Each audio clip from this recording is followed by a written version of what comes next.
And we're here for a part 2. But when he says that, all of a sudden Frank leaves and he's in his awesome car, which his car is awesome. He pimps it out, but in the non-pimping way. He puts metal inside to make shields and stuff, and when the guy comes after him, he puts that down, but he can't get away. So he's at the lowering bridge, and he's trying to get away from this guy. And when he almost hits a kid, but he doesn't. And then he hits a van, and he's turned upside down. And he has all the defense he has is a butterfly knife, and he's pointing it up, and he's like, "You are one dumb SOB, bringing a knife to a gunfight."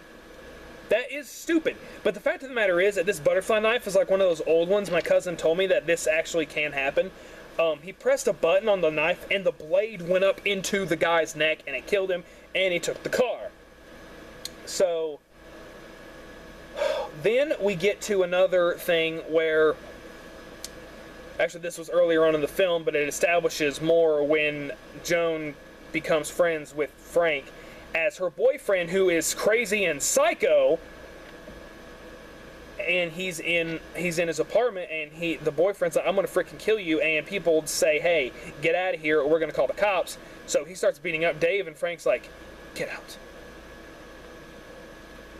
And the guy pulls out the butterfly knife, and he's getting ready to do something, and all of a sudden Frank's just like breaks his nose and then hits him in the face with the butterfly knife. And then they have a conversation between Joan and Frank, and they have kind of a weird relationship. Joan likes him, but Frank says in the middle of the film, "I'm not who you're looking for, you don't need to be with me." And so, but in the film, she sees that he's drinking a lot, and she's like, "Don't let your memories kill you.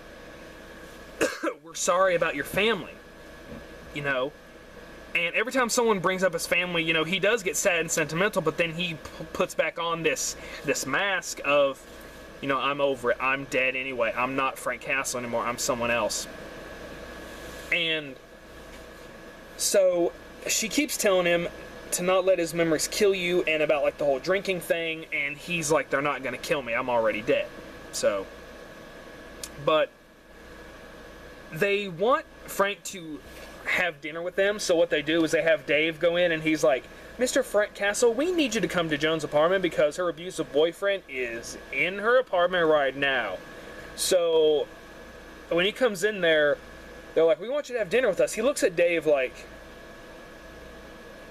"You lied to me." Everyone is scared of him, I think, except Joan. I think Joan is the only person who is not scared of Thomas Jane when he's Frank Castle. Because once again, Frank Castle is intimidating.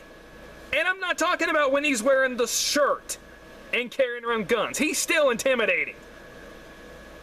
And so like they're all talking about like how they're saying their thanks even though it's not Thanksgiving. They're developing each of these people's characters, and they're developing friendships, relationships with each other. And when dinner is over, he says to Frank to stay because there's dessert.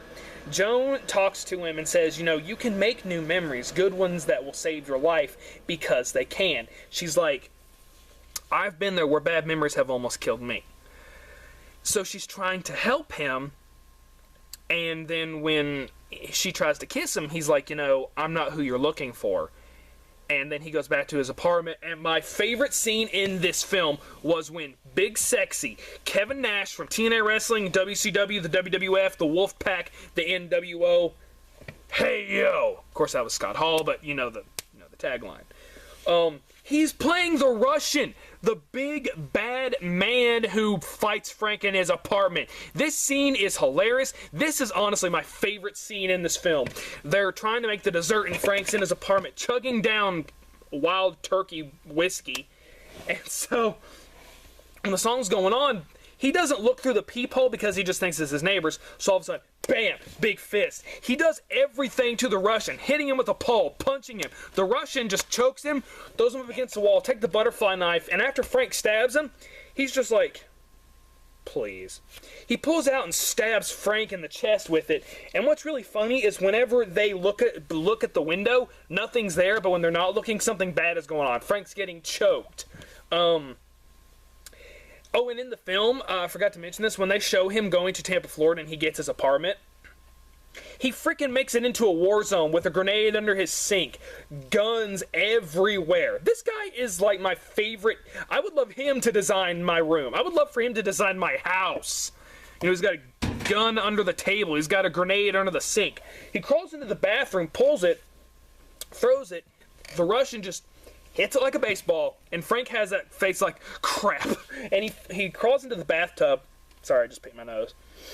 And, so when he crawls into the sink, the bomb goes off, and everyone's like, "Do you guys feel that?"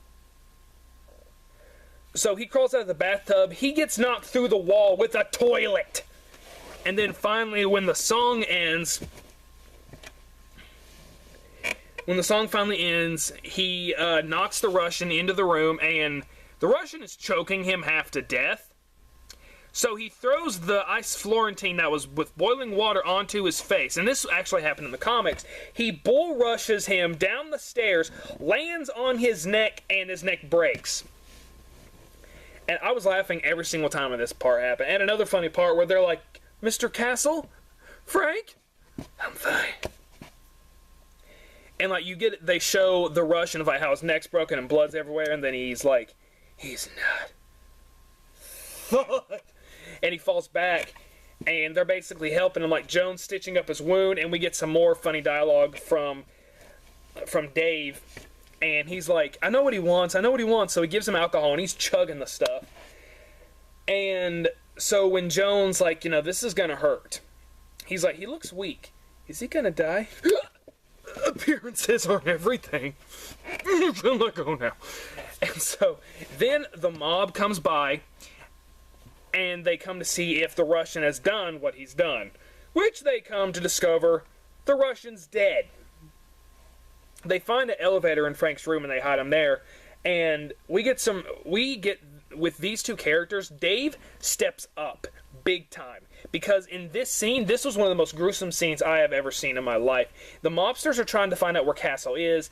They won't give him up because they care about him, even though he doesn't really hang around them that much, but they still consider him family.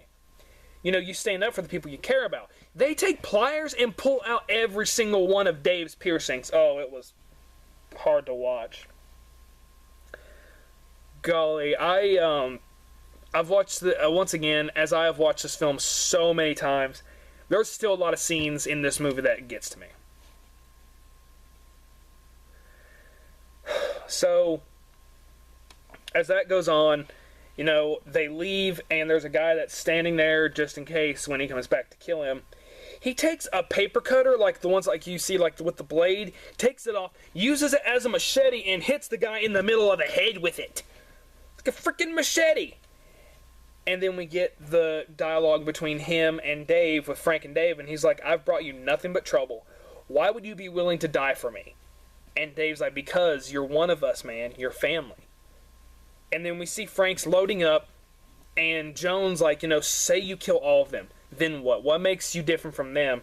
And Frank's like, the difference is they have something to lose. Because Frank has lost everything. And so Jones like, you're going to die. Don't you care? Is this what you really want?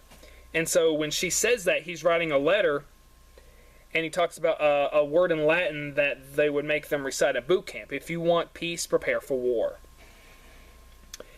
And then he goes out one last time to form the conspiracy to Howard Saint that his wife Olivia is cheating on him with Quentin at this hotel, which is where Frank would drive the car to, and where he told Quentin to meet him with the money for the first time.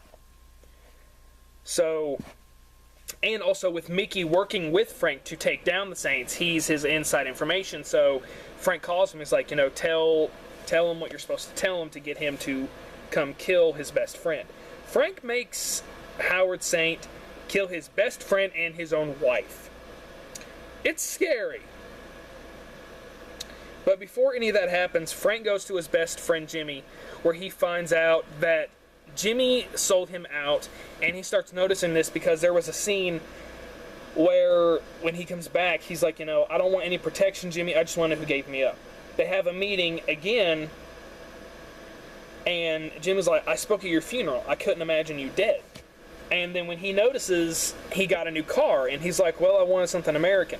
So, and they have this handshake where they would, like, do this, and then one hand would come over the other, and another would come over the other. They could look at each other's wrists, and they both had the wristwatch. But the second time, the final time when they do it, Frank notices the wristwatch is gone.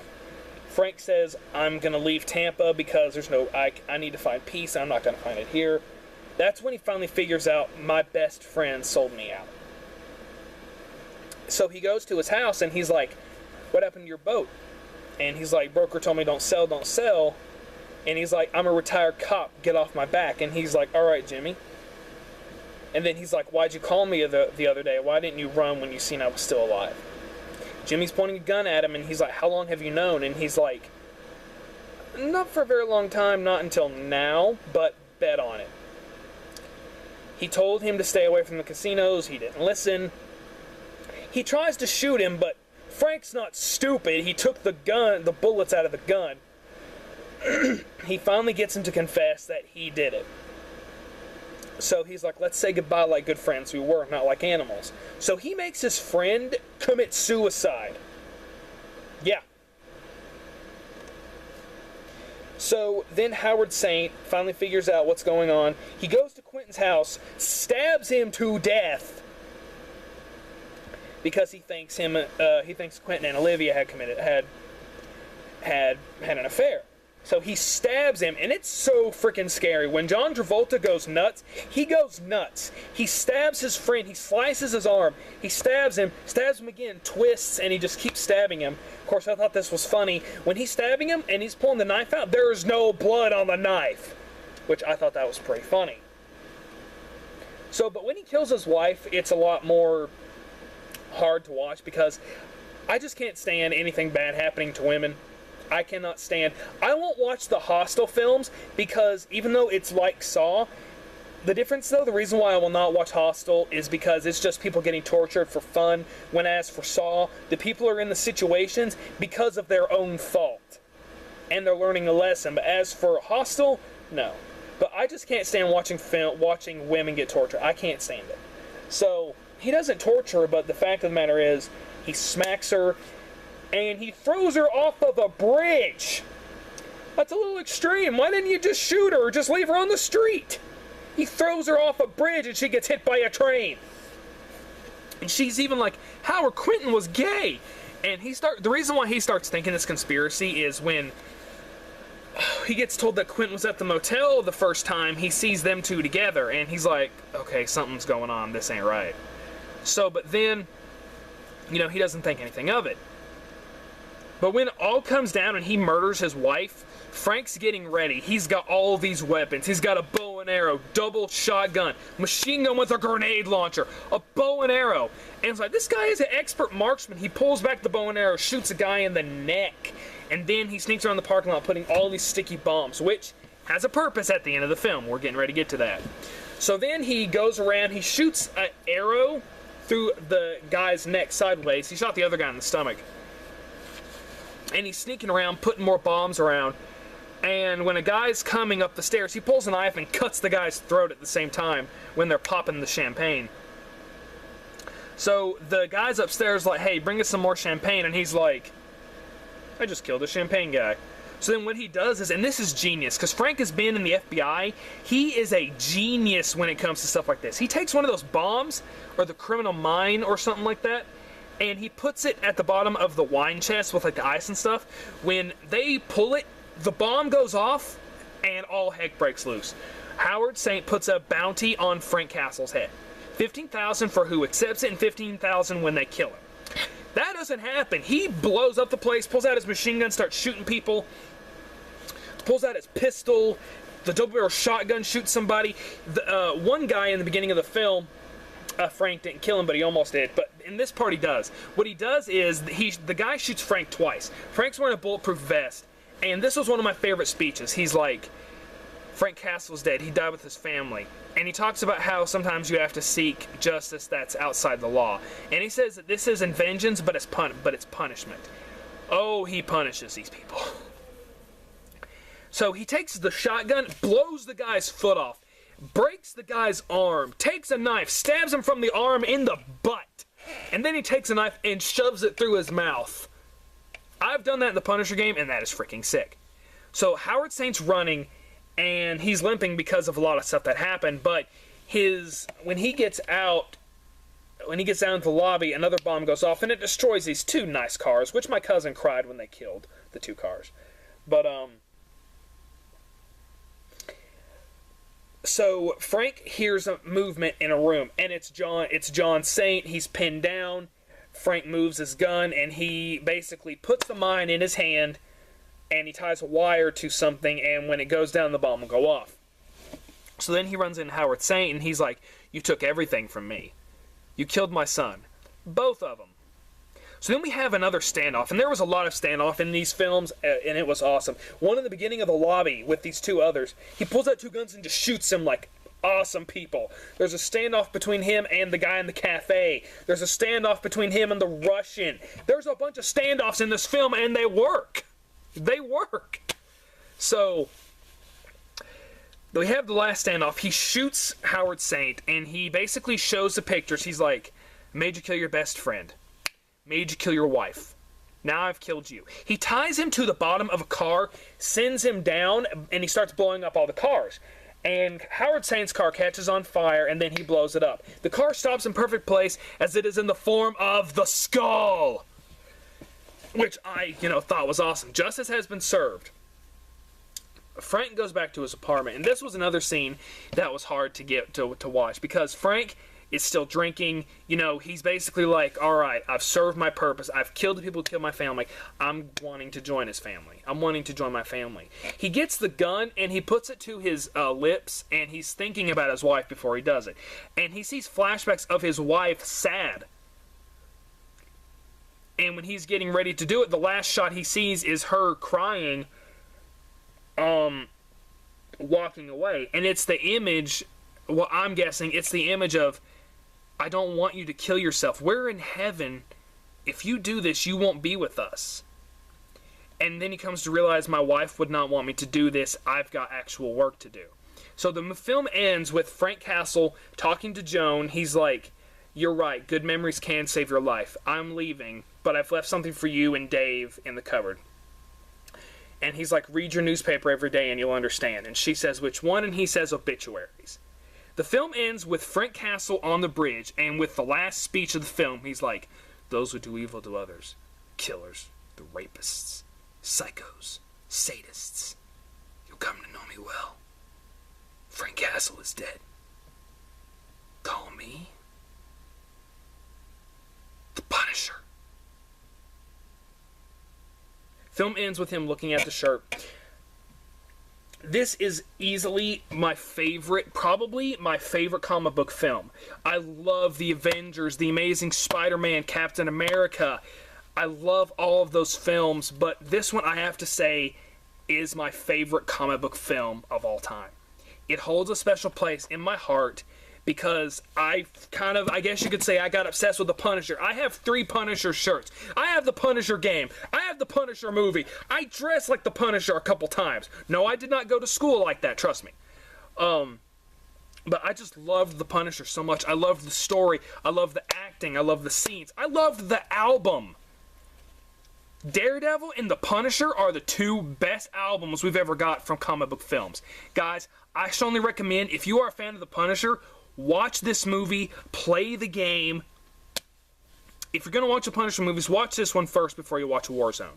But, guys, this is that special review I've been promising you. Put in the comments below, in part 1 or part 2, tell me, which was your favorite Punisher film? Do you prefer Thomas Jane? Do you prefer Ray Stevenson? Do you prefer this Punisher or the Punisher and Punisher Warzone? Did you like the comics? Did you like the game? Guys, I really want to know, what did you think of this Punisher film? What did you think of this comic book film? Because this is one of my favorite films, one of my favorite comic book film to date. And I honestly want to know what you guys think. What do you guys think of this film? Is it one of your films? What is your favorite comic book film? Comment below, tell me why, and let me know. Guys, have a good night. And for those who are graduating, congratulations.